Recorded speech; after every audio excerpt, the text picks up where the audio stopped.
Agora nós vamos para a Santíssima Eucaristia. Isso, grandinha. Vamos lá.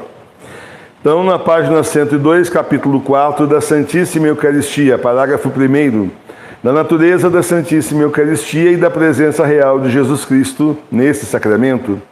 Que é o sacramento da Eucaristia?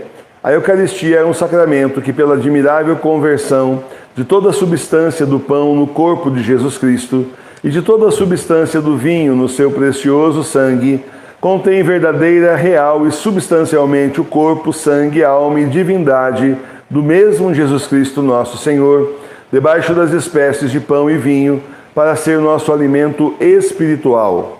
Está na Eucaristia o mesmo Jesus Cristo que está no céu e que nasceu na terra da Santíssima Virgem? Sim, na Eucaristia está verdadeiramente o mesmo Jesus Cristo que está no céu e que nasceu na terra da Santíssima Virgem Maria. Ela lembrar que é interessante, só salientar aqui que ele diz assim, olha, para ser nosso alimento espiritual, né? Então, muito bom. Depois nós vamos para a comunhão espiritual. Por que acreditais que no sacramento da Eucaristia está verdadeiramente Jesus Cristo? Eu acredito que no sacramento da Eucaristia está verdadeiramente presente Jesus Cristo, porque ele mesmo disse, e assim nos ensina a Santa Igreja. Qual é a matéria do sacramento da Eucaristia? A matéria do sacramento da Eucaristia é a que foi empregada por Jesus Cristo, a saber, o pão de trigo e o vinho da uva. Qual é a forma do sacramento da Eucaristia? A forma do sacramento da Eucaristia são as palavras usadas. Tem um mosquitinho chatinho aqui hoje me cobiçando, né? Vamos falar assim. A forma do sacramento da Eucaristia são as palavras usadas por Jesus Cristo. Isto é o meu corpo, este é meu sangue. Que é a hóstia antes da consagração? A hóstia antes da consagração é pão de trigo. Depois da consagração, que é a hóstia? Depois da consagração, a hóstia é o verdadeiro corpo de nosso Senhor Jesus Cristo, debaixo das espécies de pão. Que está no cálice antes da consagração? No cálice antes da consagração está o vinho, com algumas gotas de água. Depois da consagração, que há no cálice? Depois da consagração, há no cálice o verdadeiro sangue de nosso Senhor Jesus Cristo, debaixo das espécies de vinho. Quando se faz a mudança do pão no corpo e do vinho no sangue de Jesus? A conversão do pão no corpo e do vinho no sangue de Jesus Cristo se faz precisamente no ato em que o sacerdote, na Santa Missa, pronuncia as palavras da consagração. O que é a consagração? A consagração é renovação por meio do sacerdote do milagre operado por Jesus Cristo na última ceia, quando mudou o pão e o vinho no seu corpo e no seu sangue adorável por estas palavras: isto é o meu corpo, este é meu sangue. Como se chama pela igreja a miraculosa conversão do pão e do vinho no corpo e no sangue de Jesus Cristo? Essa miraculosa conversão, que todos os dias se opera sobre os nossos altares, é chamada pela igreja transubstanciação. Lembra que é o catecismo do começo do século passado. Muito diferente da situação que nós vivemos hoje. O catecismo continua igual, tudo continua valendo, mas para que qualquer sacramento seja válido, precisa então que o sacerdote seja válido, o que hoje não está acontecendo por aí, porque a gente tem o pessoal junto com o Francisco Bergoglio, e aí então, como ele é um herege excomungado, estão então em comunhão com o herege excomungado, automaticamente é a mesma coisa. Debatemos bastante isso, só uma observação, porque aqui não dá nem tempo de explicar muito, mas você já está sabendo, porque tem outros vídeos aí explicando isso, né? Tudo bom. Eu estava. Depois da oração não fica. Quem deu. Como é chamada pela igreja a miraculosa conversão do pão e do vinho no corpo e no sangue de Jesus? A miraculosa conversão que todos os dias se opera sobre os nossos altares é chamada pela igreja transubstanciação.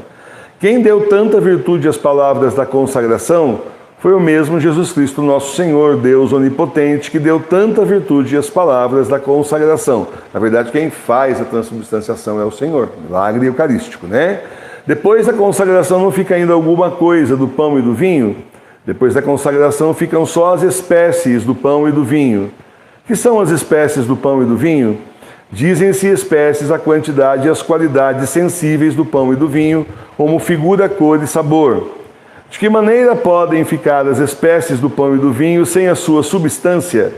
As espécies do pão e do vinho ficam maravilhosamente sem a sua substância, por virtude de Deus onipotente. Debaixo das espécies do pão está só o corpo de Jesus, e debaixo das espécies de vinho está só seu sangue. Tanto debaixo das espécies do pão como debaixo das espécies do vinho está Jesus Cristo vivo e todo inteiro com seu corpo, sangue, alma e divindade. Podeis dizer-me, por que tanto na hóstia como no cálice está Jesus Cristo todo inteiro? Tanto na hóstia como no cálice está Jesus Cristo todo inteiro, porque ele está na Eucaristia vivo e imortal como no céu. Por isso, onde está seu corpo, está também seu sangue, a sua alma e a sua divindade.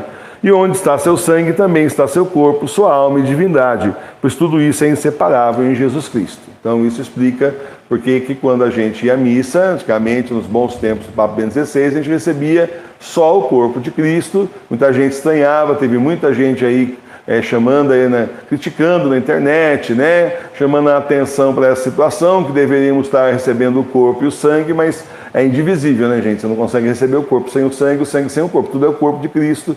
Então está explicado aqui pelo catecismo, tá certo? Dá para ficar e depois então começar a dar a Eucaristia em duas espécies, né? Bonito, ao mesmo tempo perigoso, porque é assim, você não pode derramar nada, não pode derramar uma gota do vinho consagrado aí, o sangue do Senhor no chão, na sua roupa, né? Não pode ter, como acontecia às vezes, de pessoa derrubar a hóstia consagrada no chão. Então, uma responsabilidade, assim, muito grande mesmo, né? Muito grande. Tanto é que, normalmente, por exemplo, você faz uma primeira comunhão, nos tempos do Papa Bento XVI, né? Então, as crianças subiam lá até o altar e o padre, ele mesmo, então, pegava a hóstia consagrada, molhava no vinho consagrado e dava na boca da gente, né? Da criançadinha ali. Não é a gente que põe a mão na hóstia, vai lá, molha e a gente põe na boca. Não é assim, né? Tradicionalmente, era para se receber aí a comunhão na boca. Tradicionalmente era assim, eu lembro quando eu era coroinha, né?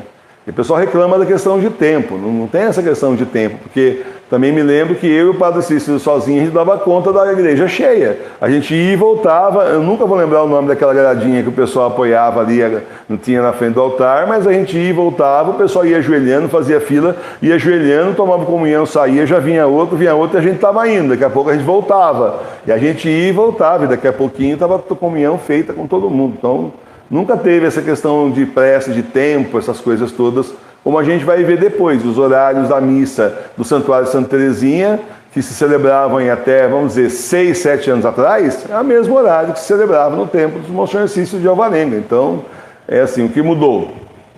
Por que antigamente o padre conseguia ele sozinho dar comunhão para a igreja inteira cheia e agora não consegue mais? Então, é essa questão, né? Então, não tem desculpa não, tem que fazer o que é. Tanto é que o Papa Bento XVI, a pessoa queria tomar comunhão em pé e não deixava. O Papa Bento XVI, a pessoa ia fazer comunhão em pé, ele esperava, e aí quem estava do lado dele fazia assim para a pessoa ajoelhar, que eu já vi cena assim, já viu, Maria Sofia?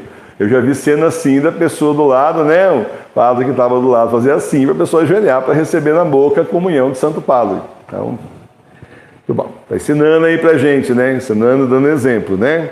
Agora, hoje, se você ajoelhar, é assim, escândalo. O padre, o bispo manda você levantar, atravessa por cima de você. É desse jeito, né? Teve uma aí que a mulher ajoelhou, está sendo escândalo no exterior, a mulher ajoelhou e o bispo não quis dar a comunhão, fez para ela levantar para receber em pé. Ela continuou, né, justamente assim, para receber a comunhão na boca, ele empurrou a mão dela e deu a comunhão para o próximo. Deu comunhão para ela, não. Então, assim, mas é medo de Covid. Não é, né? Porque eles estavam fazendo isso muito antes, então não tem nada a ver com medo de Covid. Isso é desculpa que eles precisavam, mas não é nada disso. A Maria Sofia está falando aqui que teve um outro que a mulher estava assim com a mão, ele separou a mão dela, abriu a mão dela e colocou na mão dela. Deve ser uma experiência marcante, né? Receber comunhão desse jeito deve ser de morte, né? Então, vamos embora. Senão a gente vai ficar aqui, ó, 6h17 já. Eu não cheguei no final, tem horário. Depois da consagração. Me perdi onde é que eu estava aqui. Ah, tá. Quando Jesus está na hóstia, deixa de estar no céu? Quando Jesus está na hóstia, não deixa de estar no céu, mas encontra-se ao mesmo tempo no céu e no Santíssimo Sacramento. Eu queria saber quem faz esse tipo de pergunta. Eu só queria saber quem faz esse tipo de pergunta. Fala a verdade. Deus não é onipresente, onisciente, onipotente? Não está em todos os lugares, vê tudo, sabe tudo e tem todo o poder? Para ele nada é impossível. Sinceramente, isso daqui já é exagero, viu? É claro que o catecismo está explicando porque tinha gente perguntando, mas isso aqui já virou curiosidade que não tinha sentido, né? Eu não aprendi isso aqui na catequese e sabia, gente. Você sabe, o Senhor está ali, pronto. Começa com esmiuçar demais, mas aquela gente ateia comunista que quer ficar tirando a fé das pessoas, então faz um monte de pergunta, até ver se pega a pessoa na curva, ela não vai saber responder. Tem fé ou não tem, não é? Absurdo.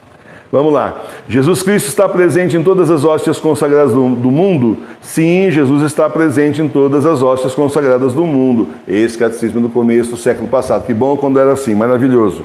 Como é possível que Jesus Cristo esteja em todas as hóstias consagradas? Que idade que o Henry tem? Não, sério. Jesus Cristo está em todas as hóstias consagradas por efeito da onipotência de Deus, a quem nada é impossível. Brincadeira, viu, Henry? Mas deve ser parente seu aqui, porque os perguntas que... Nossa, gente, é impressionante. Quando se parte a hóstia, parte-se também o corpo de Jesus Cristo? Quando se parte a hóstia, não se parte o corpo de Jesus Cristo, mas partem-se somente as espécies do pão. Em que parte da hóstia fica o corpo de Jesus Cristo? Nossa, gente. O corpo de Jesus Cristo fica inteiro em todas e em cada uma das partes em que a hóstia foi dividida. Gente, é o seguinte, sabe o Senhor... O corpo do Senhor é aquela hóstia grande que o padre tem na mão, a hóstia pequenininha que vai na nossa mão, e aquela fagoninha que caiu no chão, que ficou na sua mão. Tudo isso é o corpo do Senhor, tudo isso é Jesus Cristo. Bom, quando o Papa era Bento XVI, estava no poder, né? E você entendeu. Tá certo? É isso. Gente que tanta pergunta. Você tem tudo isso de dúvida? Não tem, né?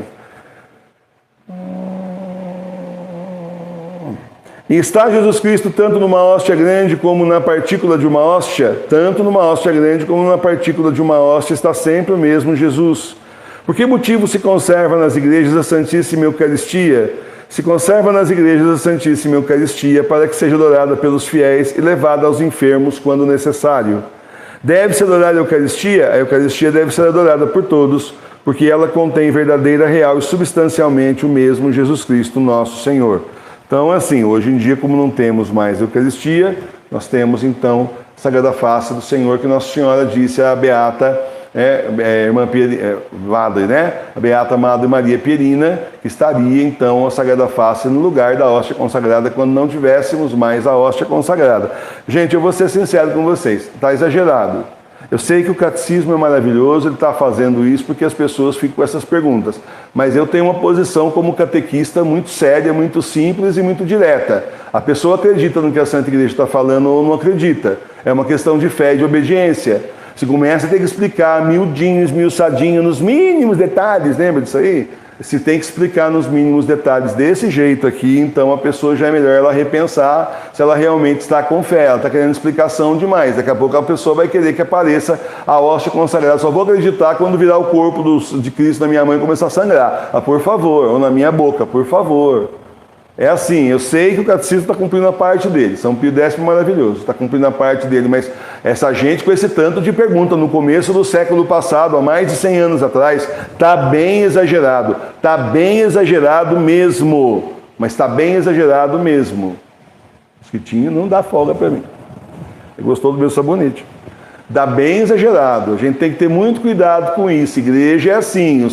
A igreja fala, você aceita, acredita e pronto. Ou não. Muita coisa é questão de fé. Tá? Assim, eu realmente, assim, li para vocês e tudo mais. Eu entendo que a Santa Igreja está fazendo. O que me impacienta são as pessoas que perguntam desse jeito. É exagerado. A pessoa, então, isso não é mais ter fé. Me prove cientificamente que é. E a grande maioria das coisas de fé não podem ser provadas cientificamente, senão não seriam coisas de fé. É como um milagre. O milagre é milagre por quê? Porque a ciência não consegue explicar. Então vira milagre. Se a ciência pode explicar, então acabou. certo? Como acontece lá em Lourdes. Em Lourdes funciona assim, tem um monte de médico lá, uma equipe de médico. A pessoa vai lá, toma o banho lá nas águas milagrosas de Lourdes, ou então toma água, banha ali a mão, a parte que estava doente do corpo, é curada, chega lá e fala milagre. Vão examinar a pessoa um monte de vezes, durante semanas, meses e tal, para confirmar que realmente houve milagre, tem que ter papelada. Aí quando eles não conseguem explicar o que aconteceu, é milagre. Então, quer dizer, mesmo assim, tem muita coisa a igreja da França não diz que é milagre, não reconhece. Bom, para mim tudo bem eu ter milagre, a igreja aí, agora já não é mais, né? Mas a igreja da França dizer que é milagre ou não, para mim interessa ter o milagre. O resto, se o clero ali combate Lourdes até hoje, ou tem gente lá que combate Lourdes até hoje, é um problema deles, vão se entender com o Nosso Senhor depois, não é comigo. Então, certo? Então, é assim, tem que ter cuidado, tem exagerado.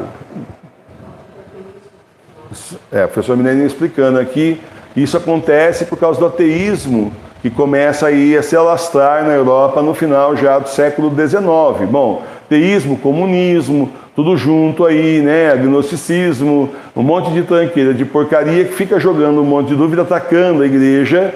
E, na verdade, a igreja pode explicar melhor, mas vai continuar dizendo a mesma coisa, não vai voltar atrás. Bom, a igreja verdadeira não vai voltar atrás naquilo que é ensinamento de fé. Então, me impacienta bastante. Vocês não podem ser assim, não. Vou falar a verdade com vocês. Vou aproveitar para dizer que vocês têm que ser mais mansos e humildes de coração. A igreja fala, vocês acreditam. Porque tudo é questão de fé. Você vai querer, é o caso dos dogmas, a pessoa fala, é dogma de fé, mas eu quero explicação, fala, é dogma. Você aceita ou está excomungado. Só isso, capite?